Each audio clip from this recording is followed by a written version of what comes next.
बच्चों, पिछली क्लास में मैंने आपको निर्माण जो कविता है उसका मैंने 3 पैराग्राफ पढ़ाए थे। अब हम नेक्स्ट पैराग्राफ पढ़ेंगे, 4th number. Open your book, page number 17, first line. नीड़ का निर्माण फिर भी, नेह का आह्वान फिर वह चली झोंके की कापे, भीम कायावान भूधर।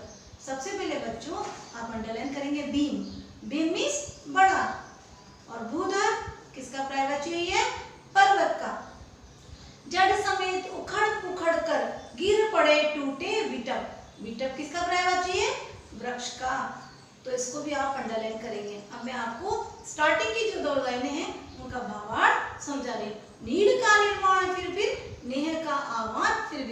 यहाँ पर कवि कह रहा है कि ये पक्षी निराश न हो और अपने मीठे स्वर से इस संसार में को फिर प्रेम और स्नेह से भर दो। कहने का तात्पर्य है कि यह पक्षी निराश न हो और प्रेम को निमंत्रण देकर फिर से निर्माण कार्य करके नए घोंसले को निर्मित करो।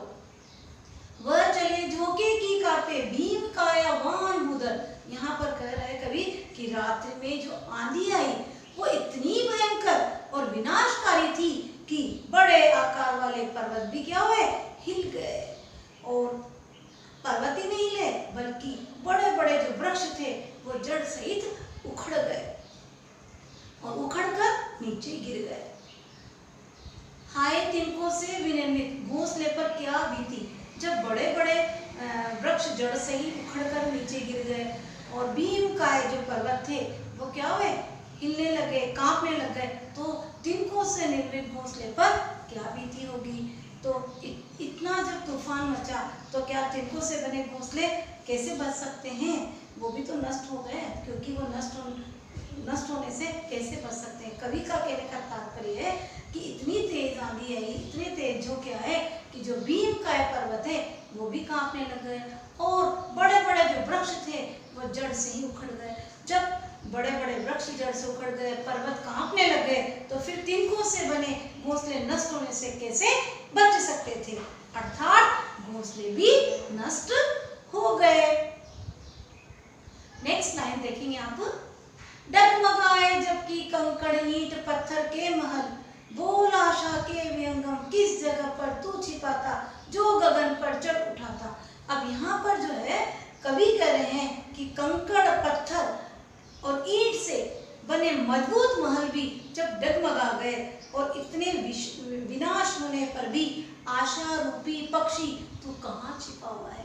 कहने का तात्पर्य यहाँ कवि का यह है कि जब इतनी तेज आंधी आई तो जो बड़े बड़े जो कंकड़ पत्थर और ईंट से जो महल बने थे वो भी डगमगाने लग गए। और जब कंकड़ पत्थर से बने हुए बड़े बड़े महल ही डगमगाने लग गए तो पक्षी तो कहाँ छुपाता। ये पक्षी क्या कर रहा था? देखो, बोल आशा के विहंगम किस जगह पर तू छिपाता, जो गगन पर चढ़ उठाता, गर्व से निज तान फिर नीड़ का निर्माण फिर नेह का आह्वान फिर। यहाँ पर कवि कह रहा है कि ये पक्षी आकाश में ऊंचा चढ़कर गर्व से अपनी छाती खोले क्या कर रहा था? उड़ रहा था और नए सिरे से फिर अपने घोंसले के निर्माण में व्यस्त होकर प्रेम और स्नेह को क्या दे रहा था? निमंत्रण देकर और सृजन कार्य में लगा हुआ था। कहने का मतलब यह है कि पक्षी का जो घोंसला नष्ट हो गया लेकिन फिर भी वो घबराया नहीं और वो क्या करा? गर्व से छाती खोलकर अर्थात अपने पंखों को फैलाकर और क्या करा कि वापस अपने नए सिरे से अपने घोंसले का निर्माण करने में व्यस्त हो गया। अब यहाँ पर ये शिक्षा मिल रही पक्षी से कि जिस प्रकार पक्षी का घोंसला जो है क्या हुआ? नष्ट हो गया, लेकिन पक्षी जो है निराश नहीं हुआ, आशान्वित है पक्षी और वापस एक तिनका लाकर और अपने घोंसले के निर्माण करने में व्यस्त हो गया। यानी कि लोगों को क्या कर रहा है? फिर वापस घोंसले का निर्माण कर स्नेह और प्रेम का निमंत्रण दे रहा है और स्नेह और प्रेम का निमंत्रण देकर और सृजन कार्य में लगा हुआ है। अब यहाँ पर पक्षी ये भी कहना चाह रहा है कि जिस प्रकार में छोटा सा पक्षी है उसका रहने का जो घोंसला नष्ट हो गया, एक तिनका कितनी मेहनत से चिड़िया जलाती है और घोंसला बनाती है, फिर उसका घोंसला नष्ट हो जाता है तो बैठ नहीं जाती, दुखी नहीं होती, वापस होते एक एक तिनका लाकर अपने घोंसले का निर्माण करता है। इसी प्रकार मनुष्य के जीवन में चाहे कितनी विकट परिस्थितियां हैं, चाहे कितने ही दुख हो, लेकिन मनुष्य को घबराना नहीं चाहिए। उसे क्या होना चाहिए? आशान्वित होना चाहिए। उसे जीवन में आस रखना चाहिए, तो दुख के बाद सुख का समय अवश्य आएगा। बच्चों, मैंने आपको नेक्स्ट क्लास में जो शब्दार्थ लिखे थे उसके बाद में 2-3 शब्दार्थ आपके छूट गए थे, 2-3 शब्दार्थ में आपको समझा देती हूँ। अपनी पेज नंबर 17 में आप जो नीचे आपके शब्दार्थ दे रखे हैं वो शब्दार्थ आप देखेंगे। भीम बड़ा, विटा पेड़, विहंगम सुंदर, और गगन मीन्स आसमान, नीच मीन्स अपना, स्वयं भी होता है बच्चों, खग पक्षी, और इसके बाद में है प्रलय, प्रलय मीन्स तबाही, और सृष्टि मीन्स पृथ्वी। और एक बार हम इस जो कविता मैंने पढ़ाई 2 दिन क्लास में, उसका एक बार और मैं आपको समझा रही हूँ कि ये जो कविता है हमें क्या संदेश दे रही है। वापस से हम रिवीजन करें बच्चों। देखो, निर्माण नामक कविता हरिवंश राय बच्चन द्वारा लिखी गई है।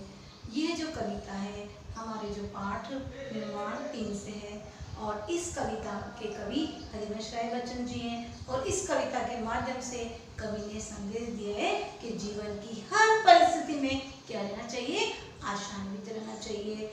कितनी ही रात काली क्यों न हो, सवेरा तो जरूर होता है। जैसे रात को हम सोते हैं तो ये थोड़ी सोचते हैं कि सुबह सवेरा ही नहीं होगा, सवेरा तो जरूर होता है, सूर्य तो उदय जरूर होता है, दूसरा दिन तो जरूर निकलता है। इसी तरह जीवन में कितना भी बड़ा कष्ट है, एक न एक दिन तो अच्छा समय जरूर आता है। एक बार फिर वापस फिर मैं आपको शब्दार्थ करवा रही हूँ। जब शब्दार्थ याद होंगे तभी आप कविता का अर्थ अच्छी तरह से समझ पाएंगे। एक बार और आप शब्दार्थ देखेंगे अच्छी तरह से। नीड, नीड मीन्स घोंसला, निर्माण मीन्स बनाना, नेह मीन्स प्रेम, और सहसा मीन्स अचानक, धूसर मीन्स धूल से भरा, भूमि मीन्स धरती, और निशा मीन्स रात, बीत डर, प्राची पूर्वी क्षितिज, उषा सवेरा, और मोहिनी सुंदर।